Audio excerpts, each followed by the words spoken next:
Um Deus que desde a antiguidade ele trabalha por aquilo que nele espera. Você tem esperado no Senhor? Porque Deus continua trabalhando. Meu irmão, minha irmã, nessa noite é uma noite alegre, uma noite abundante, uma noite querida. É uma noite na qual o nosso Deus reserva para nós uma palavra potente dos céus. Como é bom ouvir a voz do Senhor. Como é bom. Chega mais. Chame mais seus familiares. Eu vou ler a palavra de Deus no livro da criação, no livro de Gênesis, no capítulo de número 21, verso de número 14. Eu vou meditar em cima desse texto hoje, naquilo que Deus tem falado no meu coração, e eu creio que você vai receber do seu lar. Eu creio que você vai receber da sua casa. Gênesis, o livro da criação, livro de Gênesis, capítulo 21, verso de número 14 em diante. Olha que coisa linda que Deus quer falar no teu coração. Olha que coisa bela. Olha como é que você vai começar a semana com uma palavra potente de Deus para o teu coração, que diz assim, olha: no dia seguinte, Abraão se levantou de madrugada e deu para Agar comida e um odre cheio de água. Pôs o menino nos ombros dela e mandou que fosse embora. E Agar foi embora, andando sem direção pelo deserto de Berseba.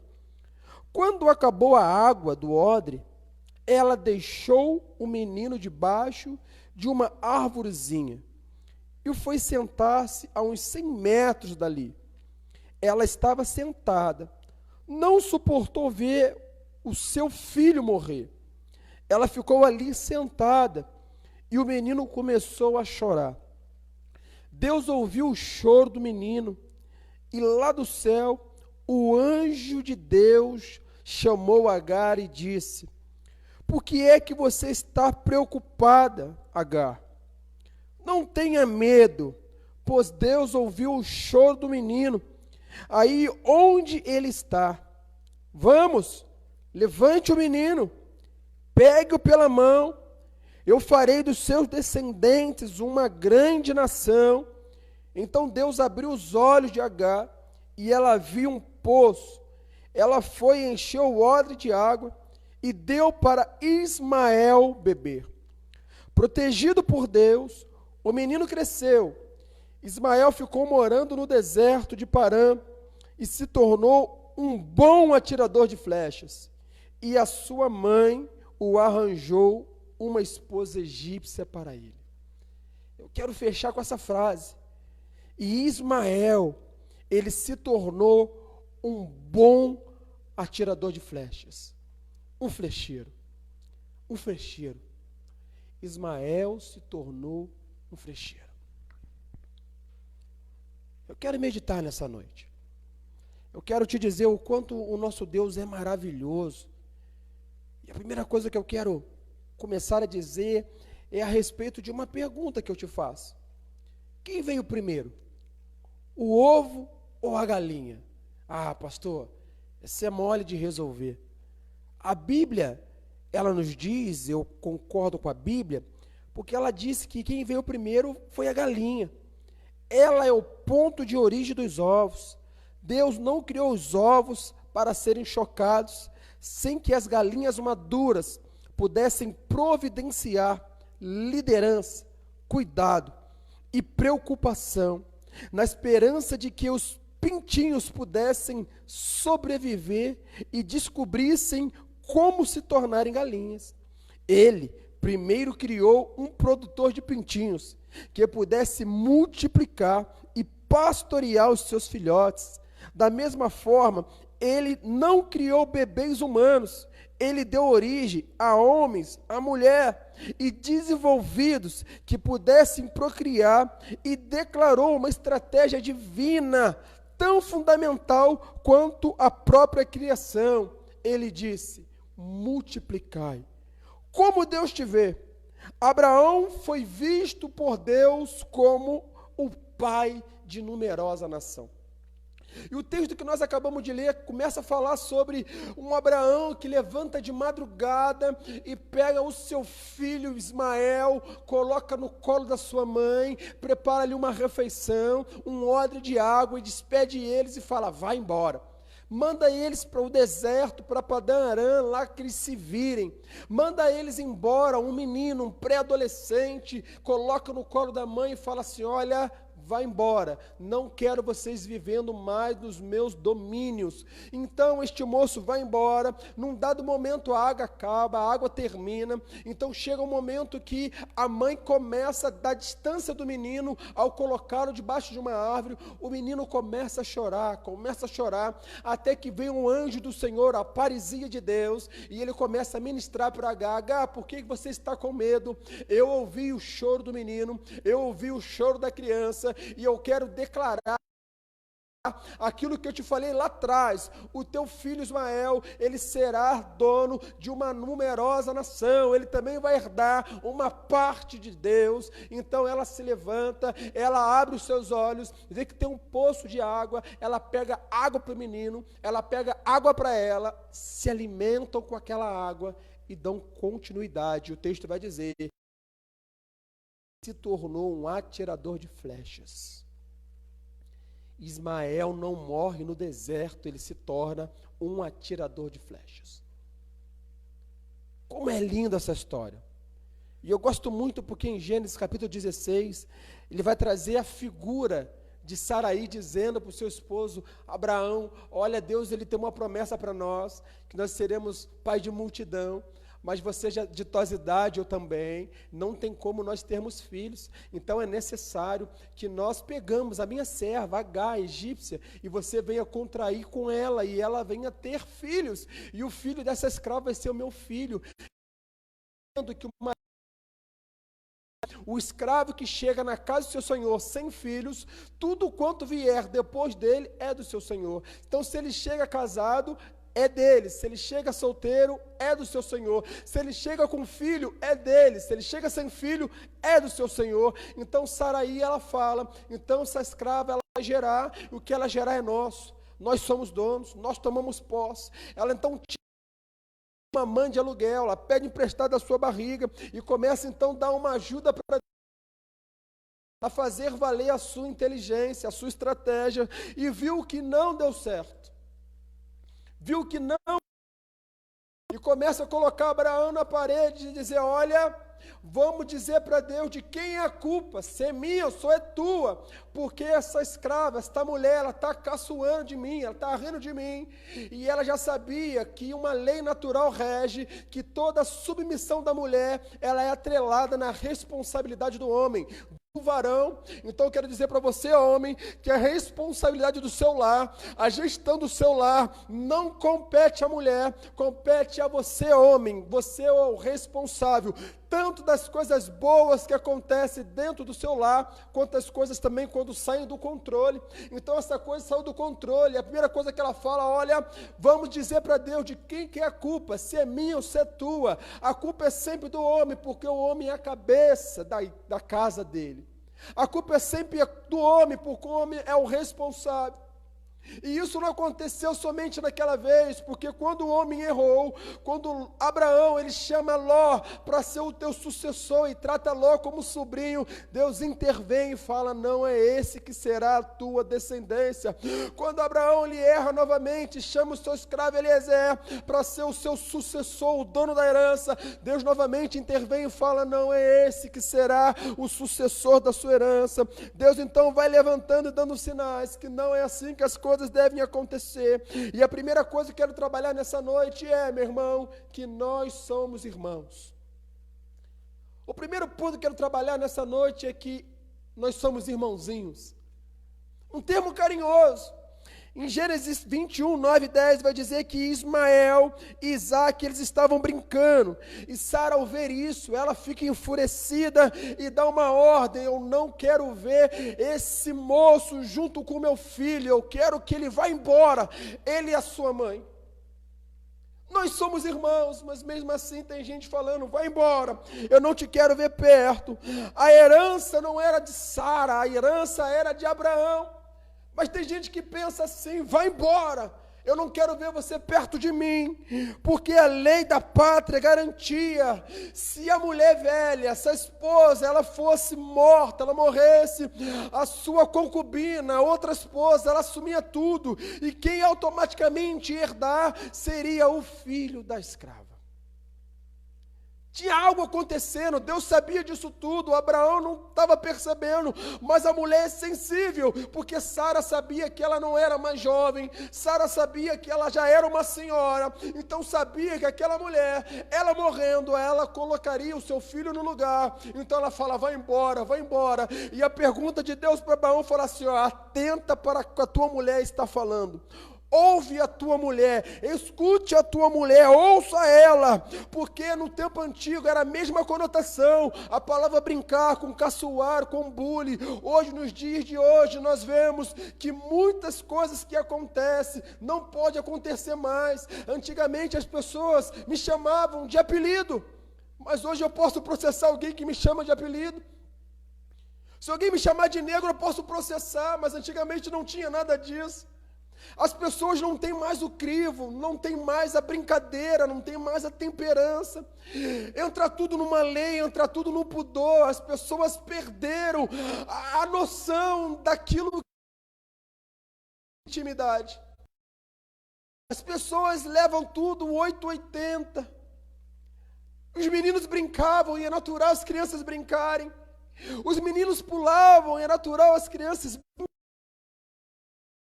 Preocupado com imunidade, com micróbios, as crianças brincam. E quando você vai no parque, tu vê uma mãe sempre apavorada com areia. Olha, não brinca na areia não, porque pode ter lá excremento de gato.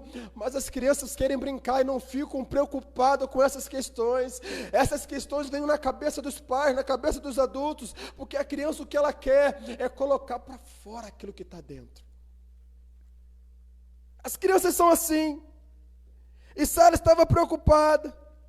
E ela chamou Abraão: Abraão, eu não quero mais essa criança brincando com a minha criança. Eu não quero mais.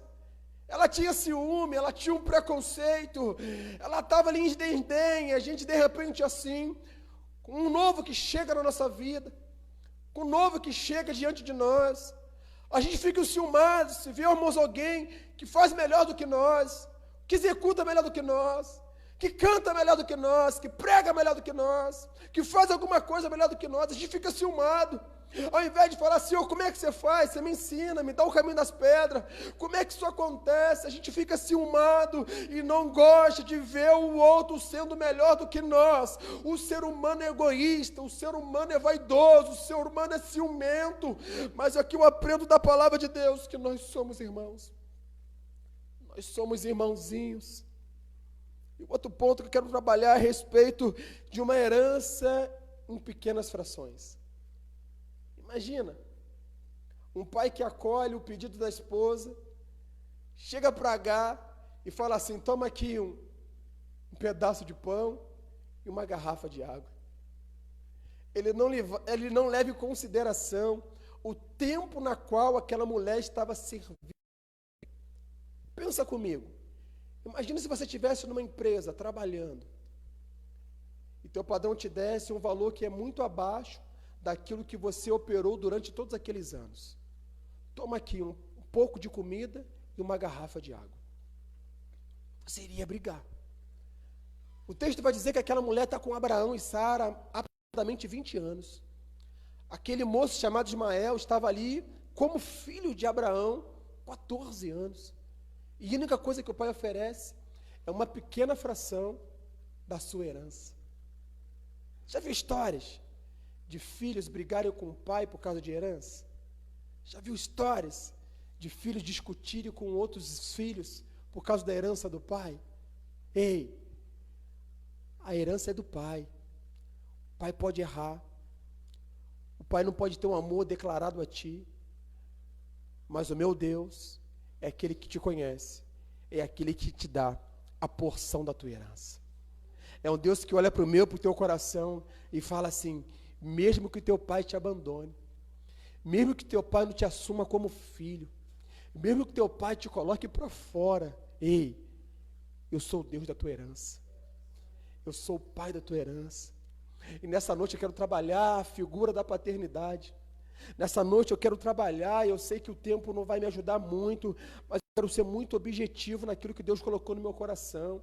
A paternidade que compete a Deus, a paternidade que Deus quer fazer no seio da igreja, a paternidade ausente versus a paternidade presente, algo que outrora você não viu, algo que outrora faltou, mas algo que outrora Deus quer preencher com outro ponto que eu quero trabalhar nessa noite, meu querido, é a respeito de uma herança que foi fracionada, pequena, mas o meu Deus olha para ti e fala assim, não tem problema nenhum, eu vou ser a porção, eu vou ser o teu preenchimento. Abraão desperdiçou Agar e Ismael na direção de um deserto, com um pouco de recurso, com um pouco de alimento, com um pouco de água, e não se soube exatamente qual era a idade do menino, mas trabalhando em Gênesis 16:15, vai dizer que Abraão tinha 86 anos quando Ismael nasceu, e vai dizer em Gênesis 17:1 que Abraão ele tinha 99 anos, quando Deus novamente volta para ele e fala assim, olha, vou suscitar uma herança de você, Abraão. Passaram-se 13 anos, então Deus fala assim, olha Abraão, tu com 100 anos vai nascer Isaque, 14 anos, então nesse tempo que ele estava lá, que ele queimava lá, Abraão não conseguiu gerar uma paternidade sólida no coração daquele moço. Ele não conseguiu enxergar Ismael como um filho. Ele tratava como mais um, ele não tratava como um filho, de repente dentro da sua casa, o teu pai não te tratou como um filho, não te tratou como uma filha, te tratou como mais uma, chegou em casa, saiu para o trabalho, voltou para o trabalho, nem te deu um bom dia, nem se preocupou, como é que está tuas notas no colégio, como é que está tuas notas na faculdade, ele não se ateve com essa sensibilidade humana, e você cresce, se amadurece, e cresce com um machucado na tua alma, dificuldade, a paternidade do Senhor. Eu quero dizer para você nessa noite, meu irmão, isso tudo pode ter acontecido na sua vida, mas Deus está disposto a devolver a paternidade que é dele. Deus está de novo a remontar uma saúde física e espiritual na tua vida, porque mesmo que isso tudo tenha acontecido, olha, eu aprendi muito com a história de Ismael, muita coisa aconteceu, o pai colocou ele no deserto, colocou para fora. Tem coisa pior do que andar no deserto? Tem, pastor. É ver o meu pai não dizer para mim, eu te amo, filho. É ver minha mãe olhar para mim e dizer, filho, eu te amo. Tem coisa pior sim, meu irmão, mas uma coisa eu sei, que meu Deus está disposto a virar para você e dizer, eu te amo e eu quero caminhar contigo no meio do teu deserto. Deus deseja caminhar contigo no meio do teu deserto. E em tempos de crise, como é que eu faço? Num tempo de crise, como é que eu procedo? Gênesis 21, 15 e 16 vai dizer que quando acaba a água, quando acaba o alimento, o menino é posto debaixo de uma pequena árvore. Tempo de crise. Enquanto tinha água, ela ia andando. Enquanto tinha um pouquinho de alimento, ela ia caminhando. Mas quando acaba, meu irmão, ela para tudo, ela cola, ela trava e coloca o menino debaixo de uma pequena árvore. É um tempo de crise. Nesta região desértica, esses dois viajantes, Agar e seu filho Ismael, eles poderiam passar por muitas experiências, uma sede expressiva. Quando a água acabou, o menino estava exaurido e a sua mãe o colocou debaixo de uma sombra, então para que ela pudesse ver e observar o menino morrer. Mas Deus, na sua misericórdia, no seu amor, ele veio intervir. Coisa maravilhosa. No momento de crise, Deus ele vem intervir. Nós estamos no momento de crise, Deus vai vir intervir. Nós não estamos num tempo nada favorável, mas Deus vai vir intervir. As coisas estão acontecendo de maneira que você não sabe como lidar, como controlar, mas Deus vai vir intervir. Deus sempre vem intervir no coração daquele, daquela que anda segundo o propósito de Deus. É assim que ele faz. O socorro sempre vem. Não tenha medo, Agar, porque Deus ouviu o choro do menino. O socorro sempre chega. Não tenha medo, porque o Senhor providenciou uma abundância de água fresca, corrente. Ele poupou o rapaz, ele poupou a ambos, a mãe, o filho. Desde aqui Deus sempre vem ao nosso socorro. Olha, meu querido, Deus vai vir ao teu socorro. Deus vai trazer água para amanhã. Deus vai trazer água para você não ficar no meio do caminho. Olha que coisa interessante que eu aprendi a palavra de Deus. Quando veio o homem de Deus se encontrar com Abraão, a primeira coisa que ele fez é separar 10 quilos de farinha. 10 quilos de farinha, meu irmão, alimento para alimentar um batalhão. Ele mandou matar um gado, um bezerro novo, cevado, para poder alimentar 3 homens de Deus. Ele mandou fazer uma excelente refeição, uma refeição grande, um banquete, porque 10 quilos de farinha é muita coisa. 1 quilo de farinha, você faz muito bolo, muito pão. E ele pede para separa aí 10 quilos de farinha, e não era qualquer farinha, uma farinha de excelente qualidade. Agora para o seu filho do coração, Ismael, e sua concubina, sua escrava, Agar, ele dá um pouquinho de comida e uma garrafa de água. Um pai que não olha o filho como um filho. Um pai que não enxerga o filho como um filho. Um pai que não projeta o filho para ir mais longe. Ei, sabia que tem gente assim? Você sabia que tem pai assim? Que acha que tudo que ele conquistou, que tudo que ele construiu, o filho não tem condição de construir e chegar. Sabia que tem pai assim? Que constrói um império, constrói algo, e ele pensa assim, ó, o meu filho não vai chegar nesse ponto que eu cheguei. O meu filho não... Tem pais que castram os teus filhos, ao ponto de não liberarem. Tem pais que tiram uma perna do seu filho, ao ponto de ele viver puxando da perna, mancando, porque ele pensa e coloca no subconsciente do filho que ele não vai chegar em lugar nenhum, que ele não tem direito a nada, que ele não pode fazer nada. Tem pais que castram a criatividade dos filhos, ao ponto de legitimarem a sua criatividade. Eu estava lendo um livro que fala sobre paternidade transformadora, e de em que ele coloca que a paternidade é a forma mais básica de qualidade, onde a paternidade é Deus. Ele vai colocar que Abraão, ele chega para Deus e fala: Deus, você pode olhar para Ismael e aceitá-lo, herdeiro da herança? Porque se Deus não aceitar Ismael como parte da herança, não tem como as coisas fluírem. Eu fui entender que, como líder de paternidade, os nossos herdeiros, eles são comissionados a nós, e nós precisamos estar em com a aliança e o propósito que Deus estabelece, mas acima de tudo, eles precisam estar na presença de Deus. Abraão sabia que ele era o filho dele, mas o propósito de Deus era: Abraão, vai ser gerado de você e de Sarai. Comigo é essa, de você e de Sarai. O propósito. Então Ismael não estava, então Deus não tinha sinalizado para Abraão que o propósito era que permanecesse. Então ele entendeu que era necessário ele expelir, ele mandar embora.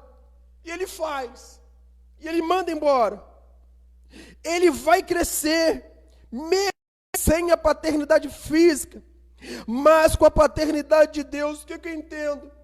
Que mesmo Abraão liberando seu filho para o deserto, ele entendia: eu creio em Deus que me tirou de um dos campos até aqui, e tudo que eu tenho, Deus me fez prosperar fora da minha parentela. Eu creio num Deus filho embora, que ele vai se virar sozinho. Eu creio num Deus que vai cuidar dele e ele vai prosperar. Meu querido, onde Deus te colocar, você vai prosperar. Onde Deus colocar você vai dar certo, meu irmão. Onde Deus te colocar vai dar certo. Ah, pastor, eu fui repudiado. Vai dar certo, meu irmão, porque Deus está contigo. Ah, pastor, eu vivo num lar onde o meu pai não está presente, meu irmão. Vai dar certo, porque Deus está contigo. Ah, pastor, eu vivo numa casa onde a minha mãe só fala a palavra de baixo calão, me colocando para baixo, me menosprezando. Vai dar certo, meu irmão, porque no teu deserto Deus vai suscitar água, vai matar sua sede, vai saciar a tua fome. Meu querido, tem que entender isso, que a paternidade de Deus, Deus não revoga, Deus não abre mão. Quando Ele fala que é teu pai, meu irmão, Ele abre os céus, Ele abre buraco no chão, Ele coloca um poço bem perto de você, para você entender que a provisão de Deus está perto de você. Num tempo que nós estamos vivendo, não é um tempo de ficar de mimimi, é um tempo de me levantar e falar: Deus, o que o Senhor quer para a minha vida? O Senhor te chama, meu irmão, para fazer a diferença, não para ficar reclamando no canto. Eu não vi em nenhum momento na Bíblia Ismael chorando, reclamando que o meu pai me abandonou, que o meu pai não me deu nada. Eu vejo na Bíblia o Ismael que se levanta e fala: mesmo que o meu pai não me deu, mesmo que minha mãe me abandonou, mesmo que as coisas não fluíram, Deus vai fluir na minha vida. Sabe quem é o povo de Ismael? São os palestinos, são os árabes, são o povo mais próspero da face da terra. São um sinal que aquele homem não fica coitado, não fica escondido. Ele coloca, cara, ele regaça as mangas e bota para quebrar. Você sabia que tem pai colocando o filho no colo, fazendo tudo para ele? Bota ele para quebrar, bota ele para fazer.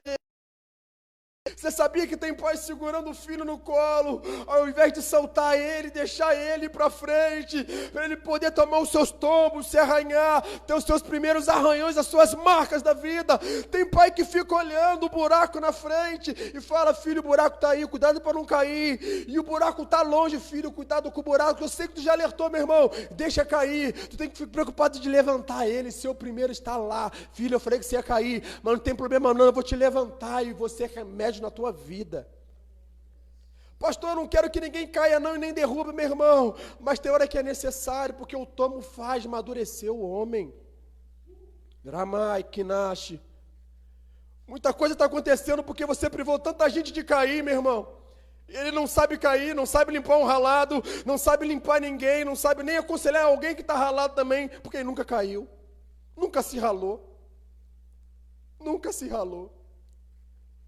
Outro ponto que eu quero trabalhar a respeito: a bênção está tão perto, mas tão perto, que você não consegue ver.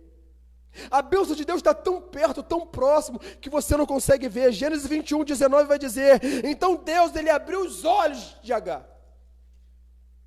Então Deus abriu os olhos de Agar. Olha bem que a bênção está perto. Aquela mulher reclamava de sede, que tinha acabado a água.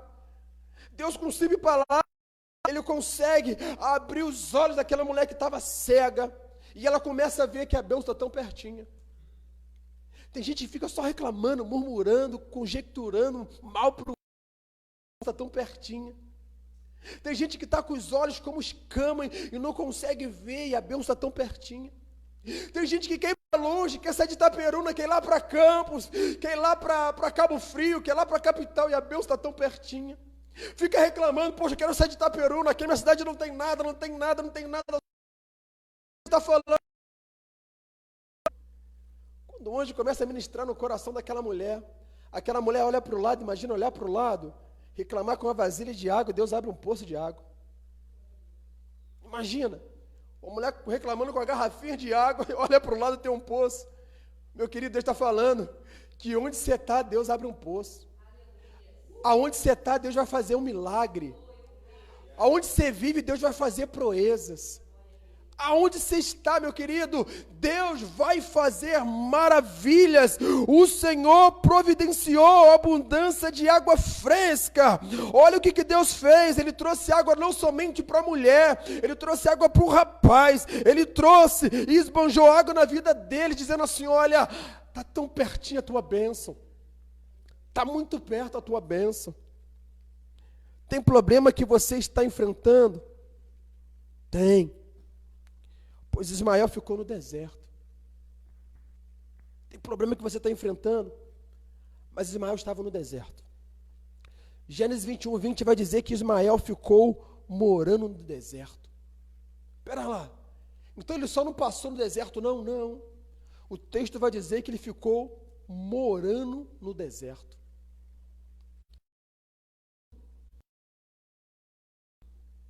de pais que abrem mão da sua paternidade, e o índice é altíssimo de filhos que se rebelam na vida adulta, de filhos que consomem álcool na sua vida adulta, de filhos que são abusados na sua vida adulta, de filhos que são encarcerados na sua vida adulta. E eu olhei um testemunho de um homem que estava dizendo, ele é muito conhecido, é o pastor José Gonçalves. Ele falava de uma palavra, e ele dizia que os filhos, a respeito da paternidade, que um filho ele foi preso, e ele foi preso de uma maneira tão severa, que o crime que ele cometeu, ele lá nos Estados Unidos, ele foi levado à cadeira de morte. E só que nos Estados Unidos, o filho ou o homem que é levado à cadeira de morte, ele tem um pedido a ser feito. E aquele moço fez um pedido: olha, eu quero ver a minha mãe. O pedido que eu faço, o único pedido que eu tenho, eu quero ver a minha mãe. Então eles concedem, fala com a mãe vem ver o filho. E quando a mãe chega perto do filho, ela pensa que vai dar um abraço no filho de despedida, um abraço de adeus. O filho chega perto dela, dá um abraço e dá uma mordida na bochecha dela e arranca um pedaço. Ele separa o moço, separa a moça, e ele com um pedaço da carne da bochecha da mãe na boca, e a mãe com a mão, e os médicos ali amparando, fazendo os reparos, e ele dizendo: olha, mulher, se na primeira vez que eu levei para casa um sapato, você tivesse me corrigido com a vara, eu não estaria aqui agora, numa cadeira de morte. Se na primeira vez que eu chego em casa com alguma coisa que não era minha, você tivesse me açoitado com a vara, eu não estaria aqui sendo entregue numa cadeira da morte. Olha, mulher, você abriu mão da sua maternidade, da sua paternidade, e hoje estou aqui. E o índice de prisioneiros, de gente encarcerados é muito alto, e a grande maioria é por causa da falta de paternidade. A grande maioria foi por causa da ausência paterna. Vai dizer que aqueles que são dados ao álcool, 2,1 é em decorrência dos pais que são ausentes. Não tem nada de bom, nada de bom. Porque quando o homem sai de casa e a mulher fica com o filho, é muito difícil ver uma mãe falar assim: olha, o teu pai era um bom homem, ele saiu de casa e te deixou comigo. Não é essa a fala. A fala é: o teu pai não valia nada, o teu pai é um miserável, é um canalha, e aquilo vai entrando no psique, no subconsciente da criança, que quando cresce, a primeira palavra que imputa o seu coração é: não vale nada um canalha. Peraí, pastor, eu sou mãe e o pai não está lá, e eu tenho criado meus filhos e estou bem com ele. Meu irmão, minha irmã, não é um crivo geral, mas a grande maioria desgringola por intermédio da falta de mãe.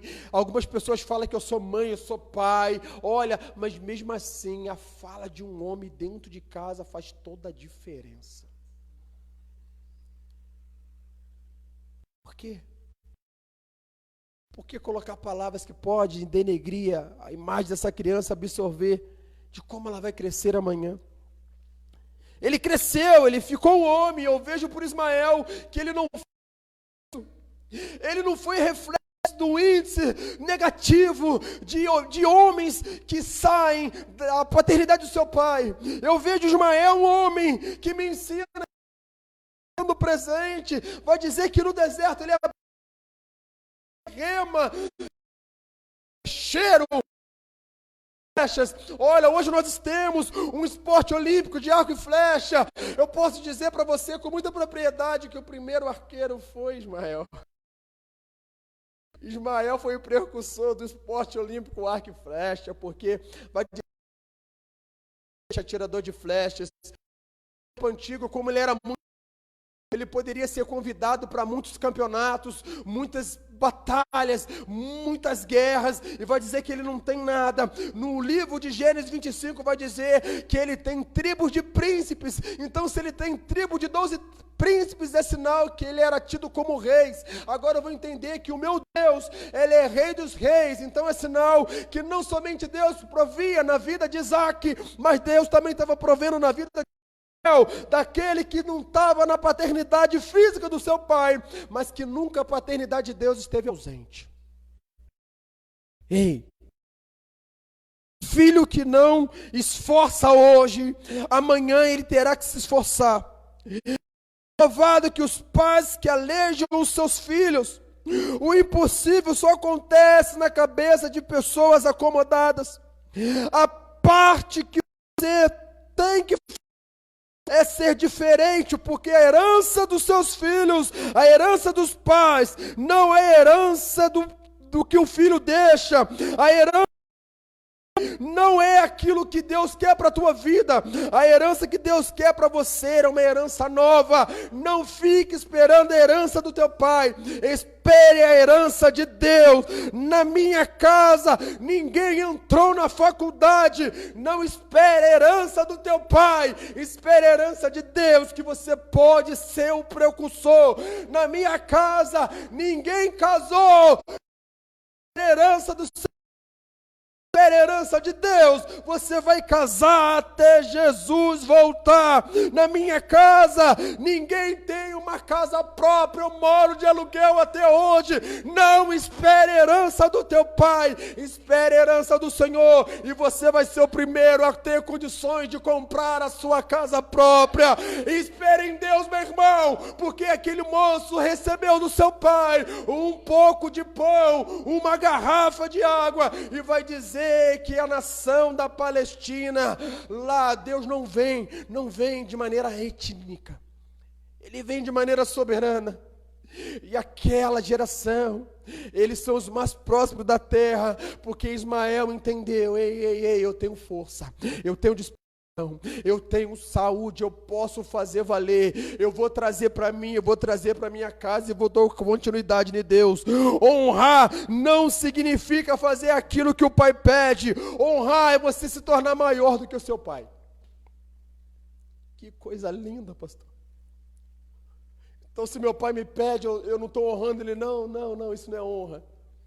Isso é uma gratidão de teu pai você ser grato, do teu pai pedir você realizar. Isso é gratidão. Honra é quando o teu pai te olha e fala assim: ei, o meu filho está maior do que eu, o meu filho decidiu estar maior do que o seu pai. Eu lembro que eu perdi meu pai novo e fui criado com meu avô, e quando eu completei 18 anos fui para o quartel. Falei: vô, eu cheguei lá no quartel uma prova, e essa prova me habilitou a ser sargento. A primeira coisa que o meu avô fez é me dar um abraço e falar assim: olha, o meu neto é maior do que eu, porque eu vivi no exército, eu servi o quartel, fiquei 10 anos no quartel, e eu fui soldado, e o meu neto é sargento.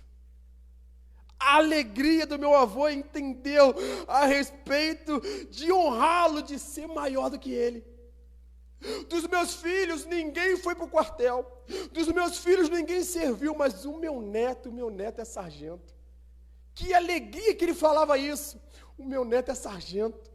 O meu neto é sargento. Estava dizendo assim, ó: o meu neto é maior do que o meu filho. O meu neto é maior do que a minha filha. O meu neto é maior do que eu. O meu neto, ele é sargento.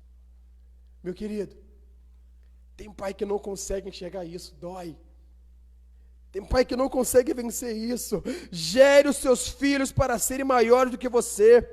Pegue essa herança que Deus te dá e dê uma fortaleza para ele.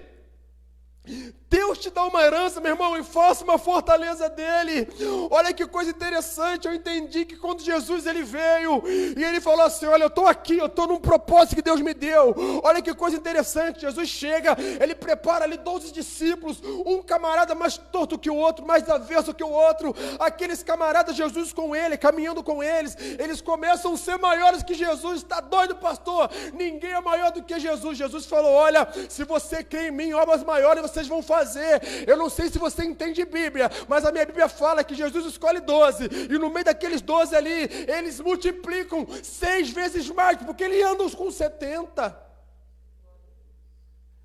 Jesus fica feliz à beça, porque ele vê aqueles discípulos reproduzir 6 vezes mais do que Jesus.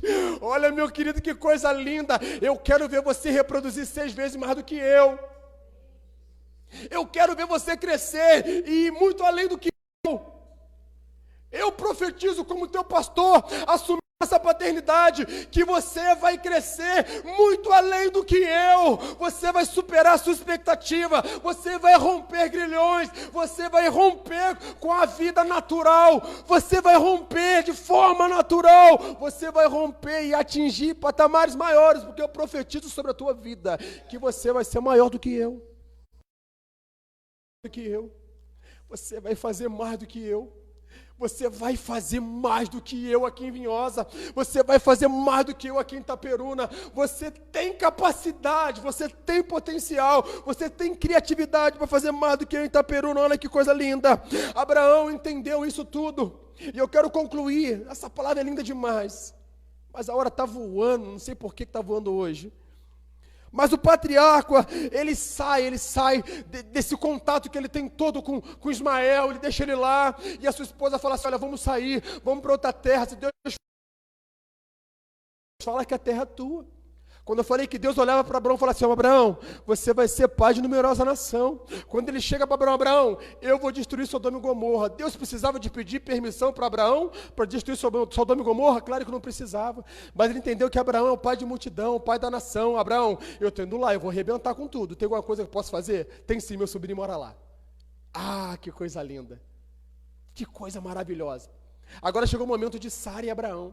Eles chegam lá pro rei Abimeleque. Aí chegando lá, o Abimeleque olha para Sara, ela é bonita, eu quero ela para mim. Então tá bom, leva, ela é minha irmã. Leva a Sara e Deus começa a falar no coração dele, ó, não toca nela, não age nela, porque ela é casada com Abraão. De manhã você vai acordar, vai devolver para ele e vai ficar tudo resolvido. Acabou. Abraão chega e fala assim, olha, ela é minha esposa mesmo, eu falei que é minha irmã, mas ela é minha irmã mesmo, mas eu falei que toda vez que a gente fizer uma viagem, eu ia falar que ela é minha irmã, porque eu sei que ela é bonita, alguém poderia me matar e tomar ela de qualquer maneira, então eu falei de uma vez dessa forma, e ele fala assim, não, você falou mentira, e eu não quero que culpa nenhuma sobre mim, mas tinha uma coisa acontecendo dentro da casa de Abimeleque, ele tinha esposas e não tinha filhos, ele tinha concubinas e não tinha filhos, ele tinha mulheres e não tinha filhos. Ele tinha uma casa próspera e não tinha filhos. E quando Abraão ele se restaura, se revela e fala que ele é servo de Deus, Deus começa a tocar neles, porque Sara já estava grávida. Então a gravidez de Sara, a gestação de Sara, Abimeleque, e diz a palavra de Deus que toda começou a gerar. Ei, começa contigo, para que os outros gerem. Quando você entende que Deus vai te fazer gerar, toda a casa de Abimeleque vai gerar. Começa com a gente. Por isso eu falei sobre paternidade. Começa com a gente. Por isso eu toquei nisso. Se você entende, as pessoas falam, a física fala, o pai só é pai quando o colo. Primeiro momento, a barriga está tocando. Ei, mas com Deus não é assim.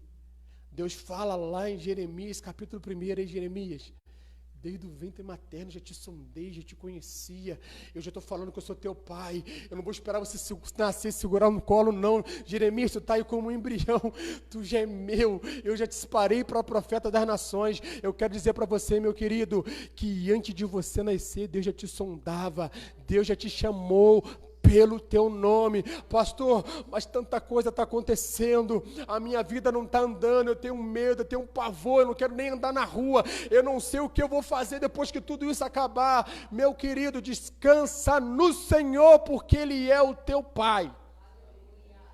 Ele é o teu Pai. Ele é o teu abrigo, a tua proteção, o teu seguro bem forte. Olha que coisa maravilhosa. Isaac precisa ser despertado dentro de você. Mas o que é Isaac? O Senhor me ouve. O que significa Isaac? O Senhor me ouve. Isaac precisa ser despertado dentro de você.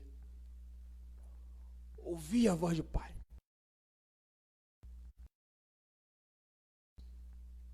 Entrar em compromisso com Deus.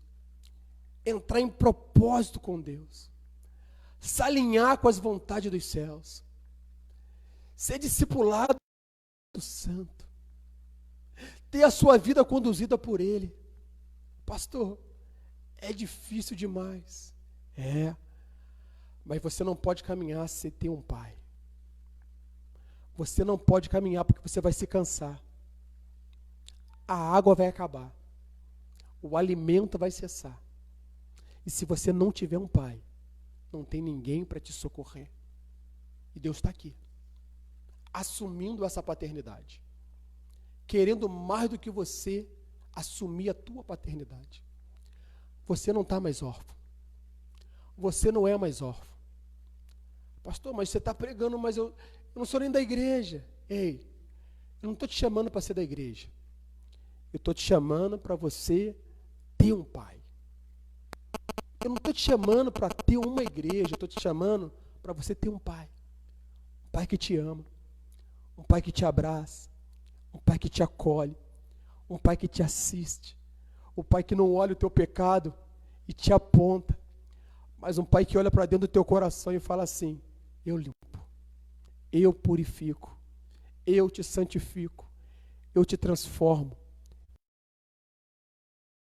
Você deseja um pai para a tua vida? Quero um pai. Escreve na mensagem embaixo: eu quero um pai. Eu quero esse pai para mim. Foi conturbada demais. A minha juventude e adolescência foi conturbada demais. Na minha mocidade foi conturbada demais.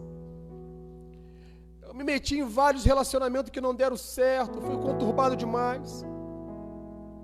Eu me meti numa vida que me deixou para baixo, foi conturbado demais. Eu não tenho herança, não me deram nada. Eu estou apegado em pequenas frações daquilo que deixaram. Ei, você precisa de um pai.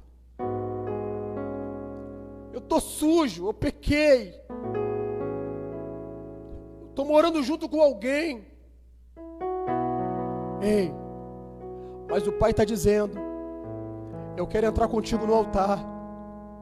Eu quero ver você entrando de branco. Eu vejo você como uma noiva. Eu quero um pai. Mas me machucaram tanto. Mas o pai vai te proteger para que as feridas da vida venham a ser saradas nele. Ele é o bálsamo para a tua vida.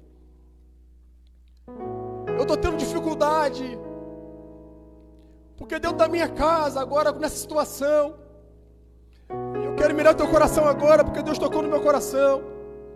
Está em casa, está mais tempo com teu pai, está mais tempo com a tua mãe,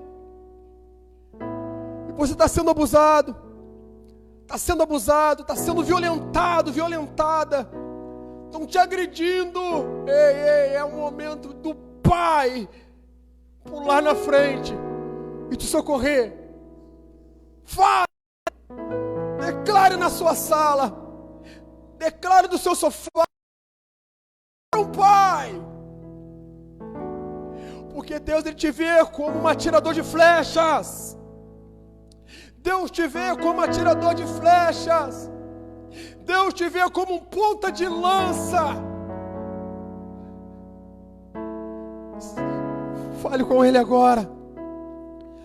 Feche os seus olhos. Nós vamos orar. Senhor Jesus, eu oro. Abençoa a tua igreja, abençoa os teus filhos, as tuas filhas que em casa estão, profetizando o teu cuidado sobre eles, a paternidade saudável do Senhor, removendo, arrancando uma paternidade ausente, que trouxe problemas, máculas, machucou, aleijou. Tira essa paternidade que macula a tua glória. Tira essa paternidade ausente que feriu, que fez com que manchasse, Deus, e ofendesse a tua paternidade. Arranca, meu Senhor, e não impute uma fragilidade ao teu filho, à tua filha. Mas eu oro nessa noite que a paternidade do Senhor, uma paternidade presente, venha ser constante na vida do teu filho, da tua filha, no nome de Jesus. Eu oro, meu Pai, que a paternidade dos céus, essa mesma que veio sobre Ismael, não deixou faltar alimento, que não deixou faltar água, que não deixou faltar nada, e que proveu na vida do teu filho no deserto de Padarã, vai prover na vida do teu filho aqui em Itaperuna, vai prover na vida da tua filha no estado do Rio de Janeiro, onde se encontra agora. Deus vai prover lá onde ele se encontra, nos Estados Unidos, na Itália, onde ele está parado agora me ouvindo. Eu sei, ó Deus, que a tua palavra está atingindo, abrindo portas de corações que estavam fechados, mas está se abrindo para a tua paternidade. Assume esse teu filho, Pai, que não está mais órfão, que não está mais órfão. Ele tem um pai que advoga, um pai que luta suas guerras. Deus, luta e traz de volta. Abraça, Deus, no nome, eu abençoo,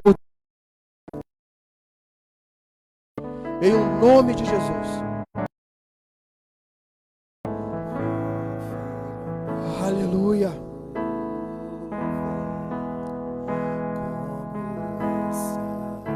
Oh, aleluia. Ele nessa noite.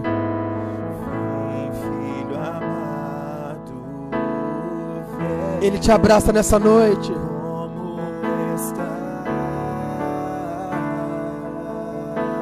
Ele abraça nessa noite. O Ismael Frecheiro.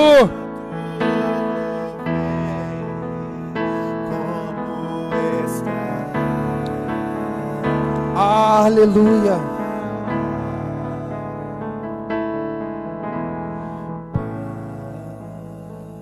Obrigado, Jesus, obrigado.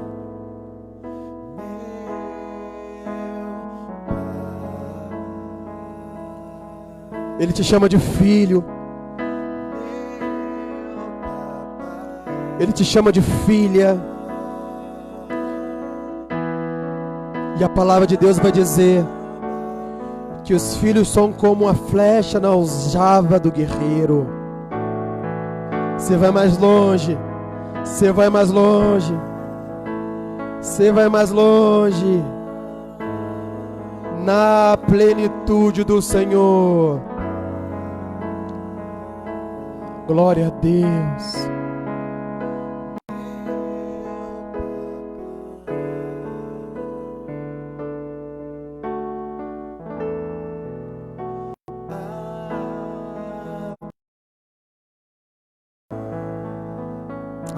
Dê um abraço no teu filho, dê um abraço no seu neto, dê um abraço no seu cônjuge, dê um abraço no seu avô, na sua avó, dê um abraço nesse que está do teu lado, meu irmão.